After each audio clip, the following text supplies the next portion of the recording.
It is a train trestle that has gotten a whole lot of attention through the years, and that attention turned tragic over the weekend. Thanks for staying with us at 4:30. I'm Rachel Platt. Talk of a creature living under that trestle near Jeffersontown brings out thrill seekers, and police are now trying to determine if that's what happened over the weekend. WHAS story and the death of a woman from Ohio. Holden? Well, Rachel, investigators told me today that 26-year-old Raquel Bain was in town with her boyfriend from Ohio on a paranormal sightseeing trip. The two were supposed to head out to Waverly Hill, but they never made it after deciding to check on a local legend on their own. After living near the Pope Lick Trestle his whole life, Ron Crouch says he's no stranger to the local legend. The myth is you have to walk on the bridge to see the Goatman. He says for years the legend has kept people flocking to the area, but he's never understood what all the fuss was about. The only thing I see is a few deer every once in a while, and I wouldn't confuse those with a goat. To try and improve safety in the area, some signage was put up along with this fencing, which has been padlocked shut.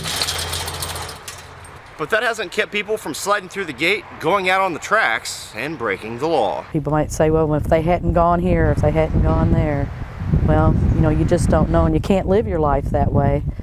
But when there are clearly signs that state, you know, maybe private property, no trespassing, there's a reason for it. As the owner of Waverly Hill, Tina Mattingly was supposed to be giving Bain a tour of the sanatorium the night of her death. Mattingly now hopes that other paranormal investigators will think twice before taking a risk with their lives. I'm very upset over it. It's very sad, and it's just I really wish it hadn't happened.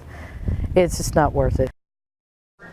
A Louisville Metro Police Department spokesman says that Bain's boyfriend will not be charged with trespassing for being out on the trestle illegally. Norfolk Southern Railroad says they will work with local law enforcement to try and find ways to shore up the area and keep people off the tracks in the future. Live in the newsroom, Holden Kruwicki, WHAS 11 News.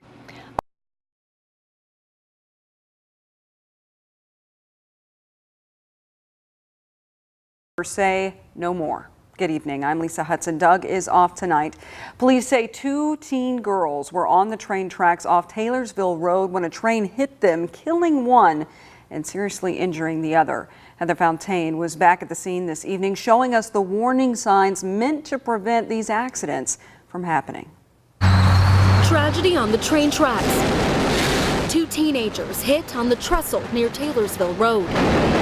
I just cannot fathom why anyone would do that. A deadly encounter for one, and police releasing few details as to why the girls were on the tracks after dark on Sunday. Maybe a dare or some sort of club initiation or something. I don't know. I can't imagine why they would do it. Richard Mays walks this path on Pope Lick Road 3 or 4 times a week, but has never seen anyone risk going over the rails. They got the signs, they have the fence up there. It's a difficult walk up that hill to get up to where you could get onto the bridge. Despite warnings, it certainly happened before. In 2016, a woman fell to her death during a hunt for a mythical monster, half man, half goat. And that was just a superstition. If you go across the bridge, the Pope Lick monster, you will see.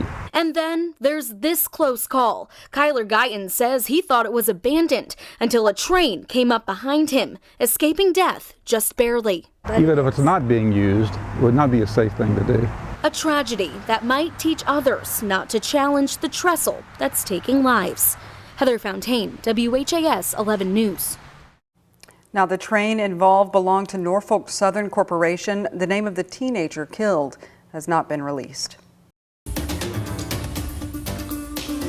It's a legend that's haunted Louisville for years, the tale of a monster lurking on a train trestle, waiting for his next victim. Photojournalist Beth Peak and Hayley Minogue went searching for the truth behind the legend and led them to a family grieving from a devastating loss and a friend left wondering why, and a train company that says that they're battling extremely unique circumstances when it comes to keeping trespassers away from the Pope Lick Trestle and the Goatman.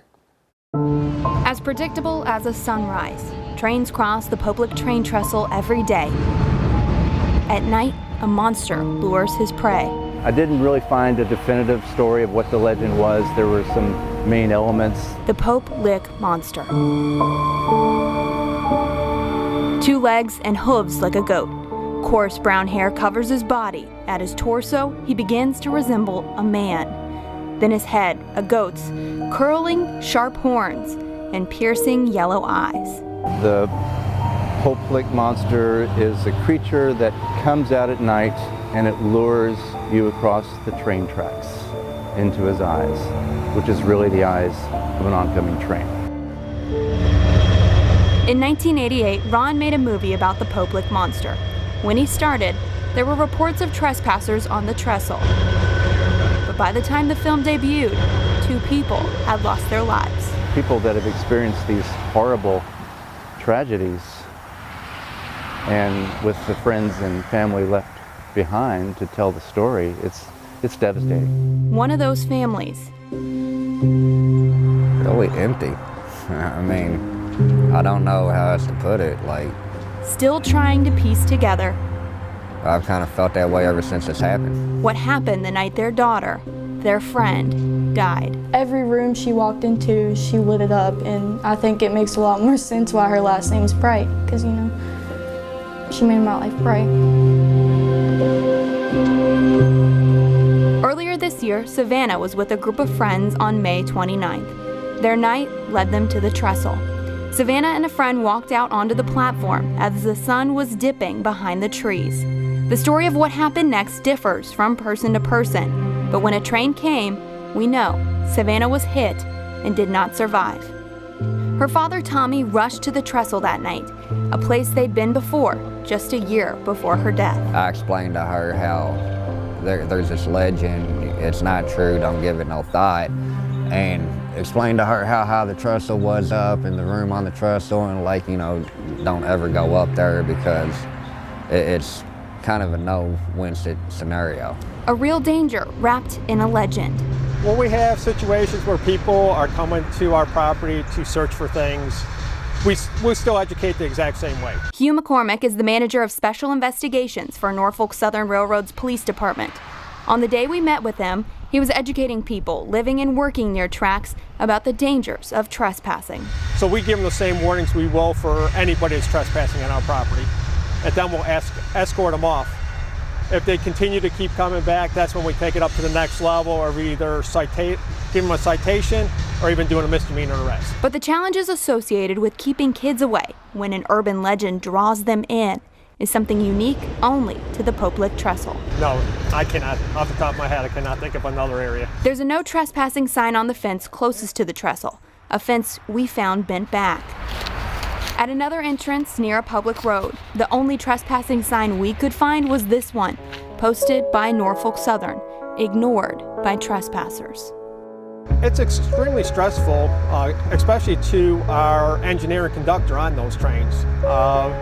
They do what they can to notify somebody that they're coming through. It's a message Savannah's family says the rail company could do a better job enforcing.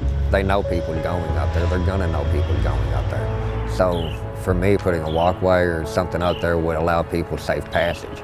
Now granted, they still shouldn't be trespassing. They hope by sharing their story, Savannah's death can teach others to stay off the trestle and avoid the spell of the Poplik monster.